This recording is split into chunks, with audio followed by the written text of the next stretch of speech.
আমার কাছে শীতকাল মানেই গ্রাম, আড্ডা, পিঠে-পুলি আর মজার মজার সব খাওয়া-দাওয়া। আর সেই কারণেই যখন গ্রামে যাওয়ার জন্য দাওয়াত পেলাম, এক মুহূর্ত আর দেরি করিনি। চলে গিয়েছি মানিকগঞ্জ। এই দেখেন ঘুটঘুটে অন্ধকার রাস্তা দিয়ে। এই ট্রিপে আমরা ৫ জন একসাথে যাচ্ছি। সকালেই যাওয়ার কথা ছিল, তবে নানা কারণে একটু ডিলে হওয়াতে সন্ধ্যা হয়ে যায়। বেশ ভয় লাগছিল, কিন্তু অনেকদিন পর এইরকম জায়গা দিয়ে যাওয়াতে আবার ভালোও লাগছিল। গ্রামের শীতের সন্ধ্যার একটি অসাধারণ ভাইব ক্রিয়েট হচ্ছিল। ঢাকা থেকে মানিকগঞ্জ এই লম্বা জার্নি করে সত্যি অনেক টায়ার্ড লাগছিল, তাই যাদের বাসায় যাব এই আদা চাটি খেয়ে একদম রিফ্রেশ হয়ে গিয়েছি। আর তারপর গাড়ি এখানে পার্ক করে অটোতে করে যাচ্ছিলাম সামান্য কিছুটা পথ। যাওয়ার পরপরই দারুণ মজার এই পিঠাটি দিয়ে দিল। আমি তো প্রথমে খাবই না, পরে সবাই জোর করাতে একটি যখন খেলাম, বাকিগুলো মনে হয় আমি নিজেই শেষ করে ফেলেছি। এত ভালো খেতে ছিল এই মাংসের পিঠা। আর তারপর বারবিকিউ। রাতে আমরা এখানে বারবিকিউ করব, বেসিকলি এটার জন্যই আমাদের ওখানে যাওয়া। আর আমার হাজব্যান্ড এখানে চিকেন ম্যারিনেট করে নিচ্ছে। সে এই কাজগুলোতে খুবই এক্সপার্ট, এই জন্য আমাদেরকে আর চিন্তা করতে হয় না। আর এই কাজগুলো করতে করতে আমরা প্রচুর আড্ডা দিচ্ছি, গল্প করছি। আমার কাছে তো বেশ ভালো লাগছিল। আমাদের এভরিডে লাইফে এত বেশি প্রেশার থাকে যে মাঝে মধ্যে এইরকম ট্রিপ বা ভ্যাকেশন খুবই দরকার। তারপর আমরা চলে আসি ছাদে।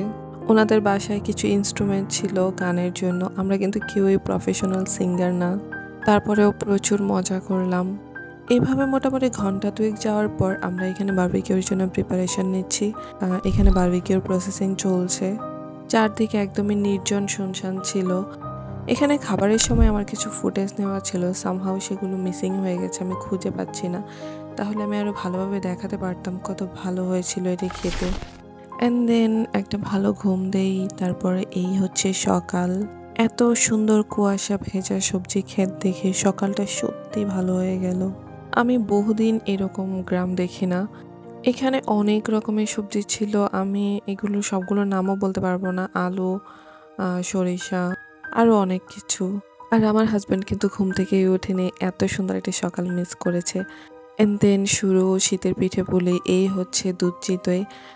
এত মজা ছিল আন্টির হাতের দুধ চিতই। আর তারপর পরে খিচুড়ি, কয়েক রকমের ভর্তা। আমাদের হাতে সময় একদমই কম ছিল। আমাদের কথা ছিল যে আমরা ২ দিনের জন্য যাব, আর ২ দিনের সব আতিথেয়তা একদিনে করা হয়েছে। সো বুঝতেই পারছেন তাদের উপর দিয়ে কত দখল গিয়েছে, আর আমাদের উপরেও। আর এই ব্রিজটি হচ্ছে ওনাদের বাড়ির একদম কাছেই, সম্ভবত রফিক ব্রিজ নাম। আমাদের কথা ছিল যে আমরা মৈনট ঘাটে যাব, বাট সময়ের স্বল্পতার জন্য আমরা সেখানে যেতেও পারিনি। কিন্তু এই জায়গাটাও অনেক সুন্দর, আশপাশের পরিবেশও খুব সুন্দর ছিল, ব্রিজটাও বেশ ভালো ছিল। সবাই মিলে যেহেতু একসাথে ছিলাম, অনেক বেশি এনজয়ও করেছি। নিচে এখানে নদীর বাঁধ দেওয়ার জন্য কাজ হচ্ছে। আর এই নদীটির পানি এত বেশি স্বচ্ছ, সত্যি এর আগে আমি কোনো নদীর পানি এত স্বচ্ছ দেখিনি।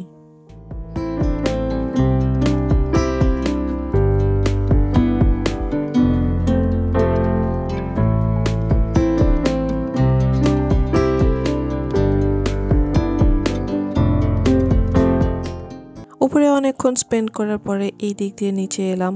আর এখানে এই যে এলাকার ছেলেরা ক্রিকেট খেলছে, পাশে বসেই চা খেতে খেতে খেলাটি এনজয় করলাম।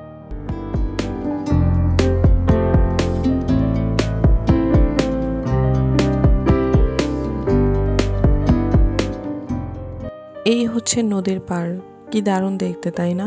তবে আমরা যারা ঘুরতে যাই আমাদের কাছে নদীগুলো ভালোই লাগে, কিন্তু যারা এখানে থাকে তারা জানে জীবনের সাফারিংস কি। এই পাড়ে নাকি অনেক বাড়িঘর ছিল, নদী ভাঙনের কারণে সেগুলো সব উচ্ছেদ হয়ে যায়। যাই হোক, অনেকটা সময় ঘোরাঘুরি করলাম, দুপুর হয়ে গেছে। আর তারপরে বাসায় চলে এসেছি। আসার সাথে সাথেই এখানে চিতই পিঠা, তার সাথে ছিটা রুটি, ভর্তা, মাংস, আরও অনেক খাবার অনেক কষ্ট করে রান্না করেছেন আন্টি আমাদের জন্য। ওখানকার মানুষগুলো এত বেশি আন্তরিক ছিল, আমি ওনাদের আতিথেয়তায় মুগ্ধ হয়ে গেছি।